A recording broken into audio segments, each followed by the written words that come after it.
Tara, buhatin na natin yung kabaong. Ay, teka. Kamag-anak kayo, di ba? Oh, hindi pwede. Pamahiin yon. Bawal magbuhat ng kabaong ang kamag-anak. Yung iba na lang. Kayo na lang magbuhat dito. Ikaw, yan, kayo. Ay, kami po? Ay, hindi po. Kamag-anak po ako. Pamangkin po ako niyan. Ay, ako rin po hindi kasi ninang ko po yan eh. Kamag-anak din po ako kasi kapatid po yan ni Papa. Ganun ba? Kayo. Kamag-anak ba kayo? Kayo na lang magbuhat nito, sige. Ay, kamag-anak ko din po. Tita ko po kasi yan eh. Ako naman kapatid. Lalo na po ako po yung anak eh. Siya. Paano yan? Wala tayong magagawa. Kailangan sundin yung pamahiin talaga. Siguro, iwan nyo na lang yan dyan. May magbubuhat naman siguro kusa yan. Iwanan nyo na yan dyan. Ayaw nga po, dapat talaga sundin yung pamahiin. Baka kasi may mangyari pang masama. Sige po, iwan na lang po natin. Bye po. Tara na. Bye, Nay. Bye, Tita. Ay! Diyos ko! Sabaw na naman to, panigurado! Wala na nga sabaw, hingi pa ng hingi. Tignan natin ngayon. Hello, sir! Again and again and again and again. Ito na po sabaw nyo. Yan! Oh, sarap niyan! Salamat!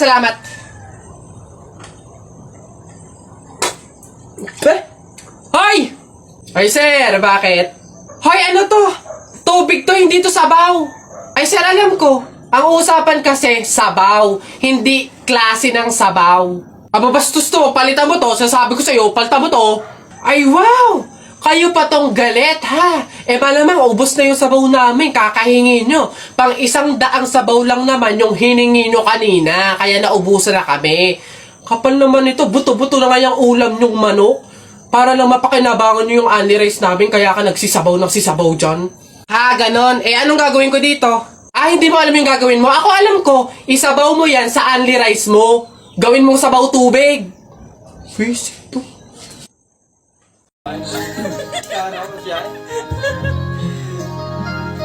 Pinamasan kita nang di mo alam.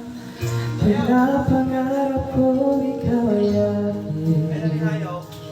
Mapupulang alabi, makachat mo din. O maabot hanggang sa langit. Wag ka lang titingin sa akin at pagkatunaw ang puso kong sabi. Sa iyong ngiti ako'y nahuhumaling. At sa tuwing ikaw ay gagalaw, ang mundo ko'y tumitibig.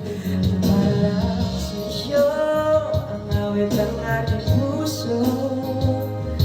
Sana'y mapansin mo rin ang iyong pag-ibig.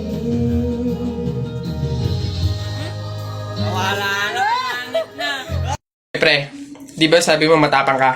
Oo, bakit? Pindutin mo nga yung fire alarm. Ako? Pipindutin yan? Dali! Hindi mo kaya? Takot ka. Pakala ka pala eh. Walang kabilib-bilib to sa akin. Ako matatakot? Fire alarm? Baka nga di na nagana yun. Tagal-tagal na yun. Tingnan mo Watch me Baka maging idol mo pa ako eh. Sino bakla? Dagi, aray, tumunog! Takbo, oy! Aray, sira ulo, tumunog, takbo, oy! Okay, huminahon po ang lahat.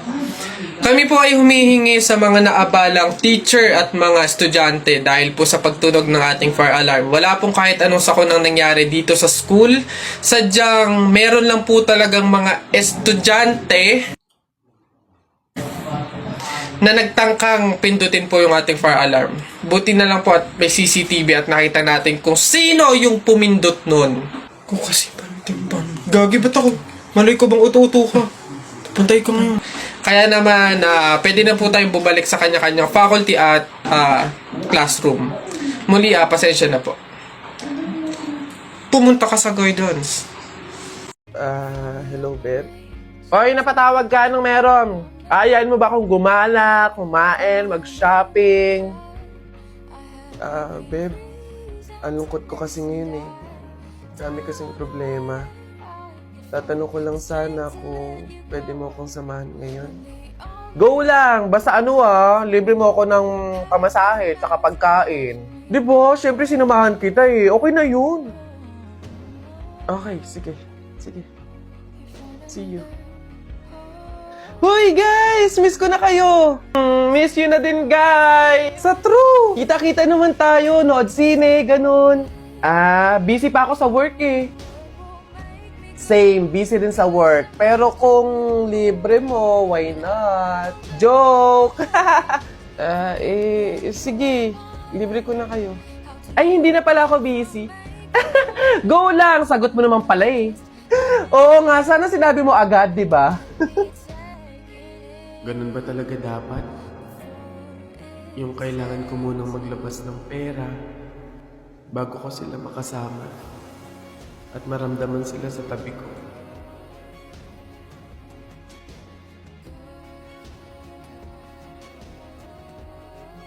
Ang init. Pabili! Ano yun? Pogi to. Yung pabili po ako ng biskwit po. Arte. Ano pa? Tsaka po nung yung drinks po na yun po. Ayun po, isa lang po. Arte, hindi naman maganda. Ano sabi mo? Hay, narinig ko yun Hindi porque pogi kayo, ipapalagpasin ko yung mga sinasabi mo sa akin. Kaya lang naman ganito yung naging itsura ko, naubusan ako ng skincare, no? Skincare product lang naman pala, edi mag-aqua skin ka na lang. Ito yung kanilang latest product, yung kanilang food supplement capsule, yung kanilang collagen, tsaka yung kanilang Chubaki soap. Oh, gamitin mo. Ano ba itong mga to? Sige na nga, bay na nga, arte mo. Bala ka dyan. Yabang nun papatunayan ko sa kanya nagaganda ulit ako.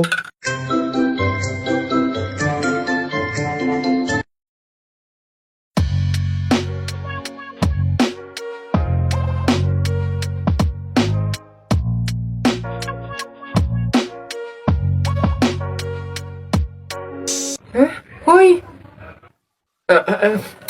Ganda! Siyempre nag-aquaskin ako.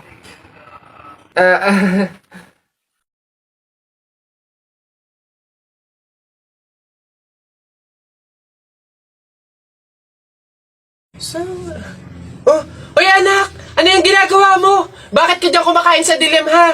Alam mo, bawal yan, pamahiin yan. Hindi ka daw pwedeng kumain ng pagkain sa dilim. Mabubulag ka daw. Paano naman na hindi ako magtatago dito sa dilim para kumain? Yung mga kapitbahay natin, wala nang ginawa na, kundi humingi nila ng humingi. Wala na nga rin tayo makain sa kakahingi nila naku Mare, pasensya ka na. May dumating kasing biglang bisita sa amin.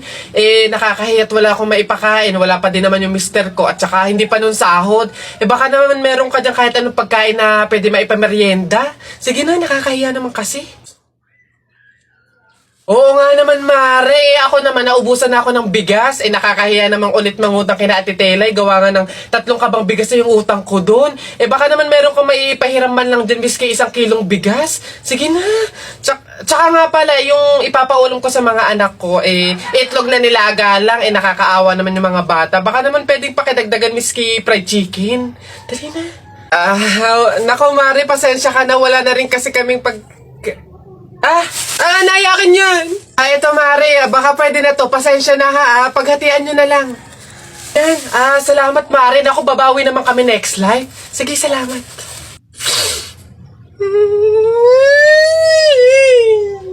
Anak, Jepoy, bumili ka nga ng itlog.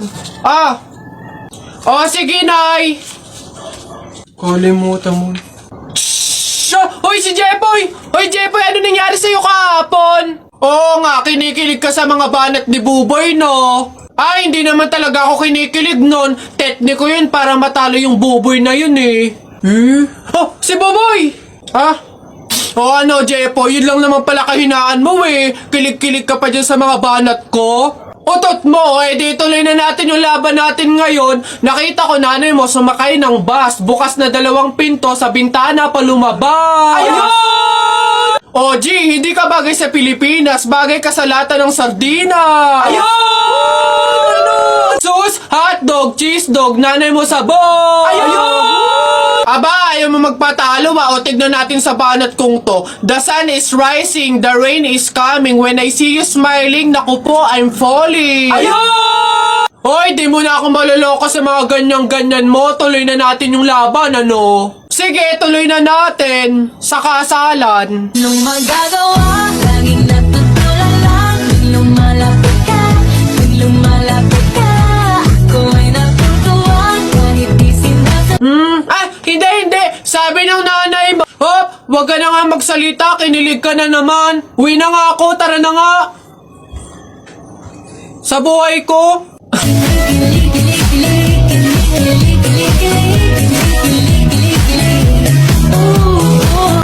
Anak! Ay, Nay, bakit? Matutulog muna ako saglit. Ikaw muna magbantay sa burol ng lolo mo, ha? Wag na wag mong iiwan yon. Dapat daw laging may kasama yon. Ha, bakit naman ay dapat laging may bantay? Pamahiin. Pag daw iniwan mo yung patay dun sa kabaong, papalitan daw yan ng puno ng saging ng mga engkanto. Sige, Nay. Naantok na ako eh. O siya, sige na. Lola, inaantok na talaga ako. Pasensya na. Matutulog muna ako saglit. 5 minutes lang, ha?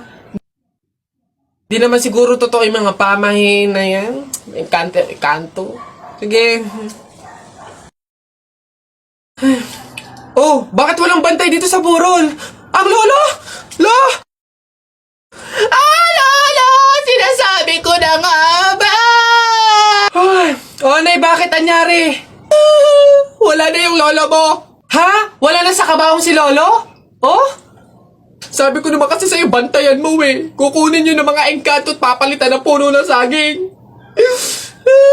Kasalanan na ng mga engkantong yung babanatan ko yung mga yan. Puno na lang ng saging na natira, lola. Oh, di mabuti, Nay. Ha? Bakit? Di iwas gastusin, makakatipid, wala na tayong ipapalibing. Nay, pasalamat nga tayo sa mga engkantong yan, sila na bahala dun kay Lolo eh. O sige na, papakancel ko na yung lupang lilibingan ni Lolo. Hello? Cancel na po yung lupa, hindi na po kami magpapalibing. Okay. Salamat. Tipid ng 50K.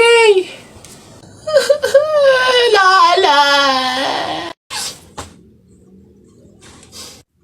Oh, ba't ganyan mga itsura nyo? Kasi naman tayo natalo kami ng Jepoy na yun sa flip top eh. Bata-bata, yabang-yabang eh. Diyos naman, natalo kayong dalawa ng isang bata sa flip top? Hihina naman ng mga anak ko na to. Ako nang tatapos di sa nginunguto-nguto nyo yan. Ituro nyo sa akin ng Jepoy na yan. Eto, tay. O, Totoy, ikaw pala tumalo sa mga anak ko sa flip top. Hindi naman sa pinapatulang kita dahil bata ka. Pero syempre, mga anak ko to, kailangan ko ding ipagtanggol. O ngayon, tayo naman maglaban sa flip top, ano? O sige po, ako naman mauuna, ha? O eto, nakita ko nanay mo nasa bintana. Pinana ko, laglag ang nana. Yun na yun, Jepoy. O eto, nakita ko ulam nyo kagabi, tinola. Ayaw mo ng tinola kasi gusto mo ihi ni Lola. Wala yan, eto. Short mo okay, damit mo okay, ngumiti ka lang na konti, kamukha mo na si Koke. Wala naman pala tong batang to eh. O eto, tingnan natin. Nakita ko tatay mo lumunok ng methamphetamine hydrochloride. Pinasabugan ko ng fireworks composed of strontium carbonate. Lumabas si oxide! Ang daya naman! Bakit parang pang matatalino na yung mga flip-top nyo? Sus, wala ka lang eh. Bilang panghuli, dahil alam kong talo ka na, nakita ko nanay mo sa wish ko lang. Eto ko langot, sa'yo na lang!